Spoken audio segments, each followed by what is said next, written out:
ಆದರೂ ಕೂಡ ಈ ಜನಾಂಗದವರ ಜೊತೆ ಯಾಕೆ ಇದ್ದೇನೆ ಅಂತ ಹೇಳಿದ್ರೆ, ನಾನು ಯಡಿಯೂರಪ್ಪನವರು ಮುಖ್ಯಮಂತ್ರಿ ಆಗಿದ್ದ ಸಂದರ್ಭದಲ್ಲಿ ಈ ರಾಜ್ಯದಲ್ಲಿ ಪ್ರಥಮವಾಗಿ ಕರ್ನಾಟಕ ರಾಜ್ಯ ಅಲೆಮಾರಿ ಮತ್ತು ಅರೆ ಅಲೆಮಾರಿ ಅಭಿವೃದ್ಧಿ ನಿಗಮ ಸ್ಥಾಪನೆಯಾದಾಗ ಪ್ರಥಮ ಅಧ್ಯಕ್ಷನಾಗಿ ಈ ಸಮಾಜದ ಒಂದು ಒಳ್ಳೆ ಸೇವೆಯನ್ನು ಮಾಡತಕ್ಕಂಥ ಅವಕಾಶ ಸಿಕ್ಕಿದ್ದ ಸಂದರ್ಭದಲ್ಲಿ ನಾನು ಕಂಡುಕೊಂಡಂಥ ಸತ್ಯ ಏನು ಅಂತ ಹೇಳಿದ್ರೆ, ಸ್ವಾತಂತ್ರ್ಯ ಬಂದು ಇಷ್ಟು ವರ್ಷಗಳಾದರೂ ಕೂಡ ಇವತ್ತಿಗೂ ಕೂಡ ಒಂದು 4 ಕಂಬಗಳನ್ನು ಹಾಕ್ಕೊಂಡು, ತಗಡು ಶೀಟನ್ನು ಹಾಕ್ಕೊಂಡು, ಅದರ ಮೇಲೆ ಟಾರ್ಪಲನ್ ಶೀಟ್ ಹಾಕ್ಕೊಂಡು, ಆ ಒಂದು ನೋಡುವಾಗ ಗುಡಿಸಲೂ ಅಲ್ಲ, ಈ ಕಡೆ ಡೇರೆನೂ ಅಲ್ಲ, ಈ ರೀತಿಯಾದ ಒಂದು ವಾಸಸ್ಥಾನವನ್ನು ಮಾಡಿಕೊಂಡು ಆ ಚಿಕ್ಕ ಮಕ್ಕಳಿಂದ ಹಿಡಿದು ವಯೋವೃದ್ಧರ ತನಕ ಆ ಒಂದು ಜೀವನ ಸಾಗಿಸುವ ಸ್ಥಿತಿ ಇದೆ ಅಲ್ಲ, ಇದು ನನಗೆ ಅಯ್ಯೋ ಅಂತ ಕಾಣಿಸುವಂಥದ್ದು.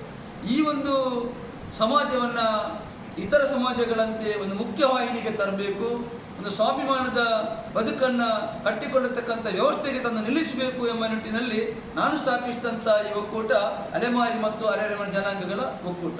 ಈ ಒಕ್ಕೂಟದ ಮುಖಾಂತರ ನಾವು ಮುಂದಿನ ದಿನಗಳಲ್ಲಿ ನಮ್ಮ ಏನು ಅಲೆಮಾರಿ ಮತ್ತು ಅರೆ ಅಲೆಮಾರಿ ಜನಾಂಗಗಳ ಏನು ಅವರ ಸಮಸ್ಯೆಗಳಿದೆ, ಆ ಸಮಸ್ಯೆಗಳಿಗೆ ಪರಿಹಾರವನ್ನು ಕಂಡುಕೊಳ್ಳುವಂಥದ್ದು ಅಥವಾ ಸರ್ಕಾರಕ್ಕೆ ಬೇಕು ಸಂದರ್ಭದಲ್ಲಿ ಮನವಿಗಳನ್ನು ಮಾಡುವಂಥದ್ದು, ಒಟ್ಟು ಇವರ ಒಂದು ಸ್ಥಿತಿಗತಿಗಳಿಗೆ ಒಂದು ರೀತಿಯಾದ ಒಂದು ಬೆಳಕನ್ನು ಕೊಡತಕ್ಕಂಥ ಕೆಲಸ ಈ ಒಕ್ಕೂಟದಿಂದ ಆಗಬೇಕು ಎಂಬ ಒಂದು ಸದುದ್ದೇಶವನ್ನು ಇಟ್ಟುಕೊಂಡು ಈ ಒಕ್ಕೂಟವನ್ನು ನಾವು ಮಾಡ್ತಾ ಇದ್ದೇವೆ. ಬಹಳ ಮುಖ್ಯವಾಗಿ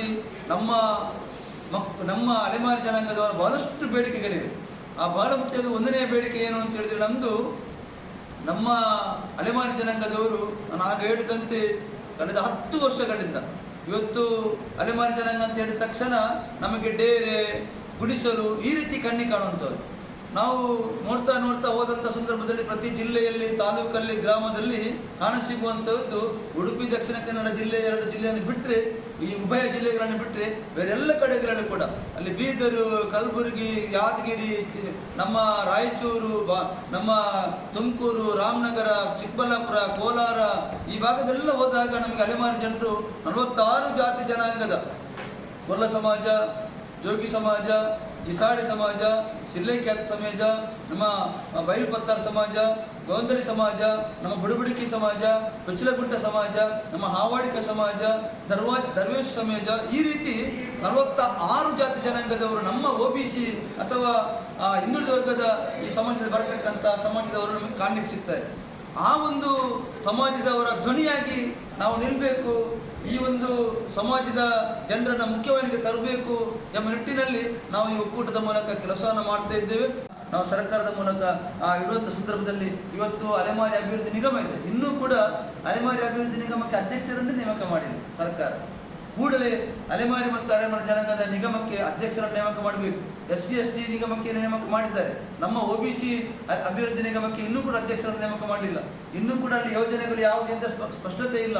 ಪ್ರತಿ ನಮ್ಮ ದೇವರಾಜ ಅರಸು ಅಭಿವೃದ್ಧಿ ನಿಗಮದಲ್ಲಿ ನಮ್ಮ ಅಲೆಮಾರಿ ಜನರು ಅಲ್ಲಿ ಹೋದಾಗ ಎಲ್ಲ ಹೇಳುವುದು ಏನಂತ ಅಧಿಕಾರಿಗಳು ನಮಗೆ ಯಾವುದೇ ಮಾಹಿತಿ ಇಲ್ಲ ಅಂತ.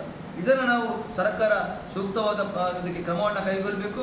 ಅದರ ಜೊತೆಗೆ ಇವತ್ತು ಜಾತಿ ಪ್ರಮಾಣ ಪತ್ರ, ಮರಣ ಪ್ರಮಾಣ ಪತ್ರ ಕೊಡುವಂಥ ಸಂದರ್ಭದಲ್ಲಿ ಒಂದು ಶಾಲೆಯಲ್ಲಿ ಒಂದು ಮಗು ವರ್ಗಾವಣೆ ಪತ್ರವನ್ನು ಕೇಳಲಿಕ್ಕೆ ಹೋದ ಸಂದರ್ಭದಲ್ಲಿ ಅವರು ಕೊಡುವಂಥದ್ದು ಏನು ಅಂತ ಹೇಳಿದ್ರೆ ಅವರ ಹೆಸರನ್ನು ಮಾತ್ರ. ನಾನು ಈ ಸಂದರ್ಭದಲ್ಲಿ ಮಾಧ್ಯಮದ ವರದಿಯ ಮೂಲಕ ಒತ್ತಾಯವನ್ನು ಮಾಡ್ತೇನೆ. ನಮ್ಮ ಮಕ್ಕಳ ಹೆಸರಿನ ಮುಂದೆ ಅಲೆಮಾರಿ ಮತ್ತು ಯಾವ ಜಾತಿಗೆ ಸೇರಿದವರು ಎಂಬುದನ್ನು ಬಹಳ ಸ್ಪಷ್ಟವಾಗಿ ನಮೂದಿಸಿ ಜನನ ಪ್ರಮಾಣ ಪತ್ರ ಮತ್ತು ಮರಣ ಪ್ರಮಾಣ ಪತ್ರ ನೀಡುವ ಕೆಲಸವನ್ನು ಕೂಡ ಸಂಬಂಧಪಟ್ಟಂಥ ತಹಸೀಲ್ದಾರ್ ಕಚೇರಿಯಿಂದ ಆಗಬೇಕು. ನಮ್ಮ ಮಕ್ಕಳು ಶಾಲೆಗೆ ಶೀಟಾಗಿ ಹೋದಾಗ ಅವ್ರು ಹೇಳ್ತಾರೆ, ನೀವು ಅಲೆಮಾರಿ ದೃಢ ಪತ್ರವನ್ನು ತೆಗೆದುಕೊಂಡು ಬನ್ನಿ ಅಂತ. ಅಲ್ಲಿ ಆ ಕಡೆ ತಹಸೀಲ್ದಾರ್ ಹೇಳ್ತಾರೆ, ನಮಗೆ ಕೊಡಲಿಕ್ಕೆ ಆಗುವುದಿಲ್ಲ ಅಂತ. ಈ ಕಡೆ ಮೊರಾರ್ಜಿ ದೇಶಿ ಅವರು ಹೇಳ್ತಾರೆ, ನೀವು ಅಲೆಮಾರಿ ಜನಾಂಗದ ಪತ್ರ ತಗೊಂಡು ಬಾರದೇ ಇದ್ದಾಗ ನಿಮಗೆ ಶೀಟ್ ಕೊಡಲಿಕ್ಕೆ ಆಗುವುದಿಲ್ಲ ಅಂತ.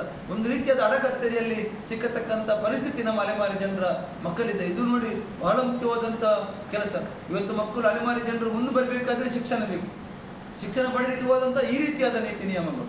ಆದ್ದರಿಂದ ಇದೆಲ್ಲವನ್ನು ಕೂಡ ಸರಳೀಕರಿಸಿ ಇದಕ್ಕೆ ಕೂಡಲೇ ಒಂದು ವ್ಯವಸ್ಥೆಯನ್ನು ಮಾಡಿ ಸರ್ಕಾರ ಈ ಒಂದು ಜಾತಿ ಪ್ರಮಾಣ ಪತ್ರ ಕೊಡುವಾಗ, ಆದಾಯ ಪ್ರಮಾಣ ಪತ್ರ ಕೊಡುವಾಗ ಈ ಸಂದರ್ಭದಲ್ಲಿ ಈ ರೀತಿಯಾದ ಸೂಕ್ತವಾದ ದಾಖಲೆ ನೀಡುವ ರೀತಿಯಲ್ಲಿ ನಮ್ಮ ಮಕ್ಕಳು ಕೆಲವರು ವಿದ್ಯಾವಂಚಿತರಾಗಿರುವುದರಿಂದ ಪೇರೆಂಟ್ಸ್ ಅಥವಾ ಪೋಷಕರು ಕೊಡುವಾಗ ಅಲೆಮಾರಿ ಅಂತ ಕೊಟ್ಟಿರುವುದಿಲ್ಲ, ಅವರ ಜಾತಿಯನ್ನು ಕೂಡ ನಮೂದಿಸುವುದಿಲ್ಲ. ಅದನ್ನು ನಾನು ಹೇಳುವಂಥದ್ದು ಪ್ರತಿ ಕ್ಷೇತ್ರ ಶಿಕ್ಷಣಾಧಿಕಾರಿ ಅಥವಾ BOಗಳಿಗೆ ಸಾರ್ವಜನಿಕ ವಿದ್ಯಾಂಗ ಉಪನಿರ್ದೇಶಕರು ಅಥವಾ DDPI ಅವರಿಗೆ ಸೂಚನೆಯನ್ನು ಕೊಡುವುದರ ಮೂಲಕ ಎಲ್ಲೆಲ್ಲಿ ಅಲೆಮಾರಿ ಜನಾಂಗದ ಮಕ್ಕಳು ಯಾವ್ಯಾವ ಶಾಲೆಯಲ್ಲಿದ್ದಾರೆ ಅವರ ಒಟ್ಟು ಅಲೆಮಾರಿ ಜಾತಿ ಹೆಸರನ್ನು ಬರೆಯತಕ್ಕಂಥ ಕೆಲಸವನ್ನು ಮಾಡಬೇಕು. ಆ ಮೂಲಕ ಅವರಿಗೆ ಶೈಕ್ಷಣಿಕ ನೆರವಿಗೆ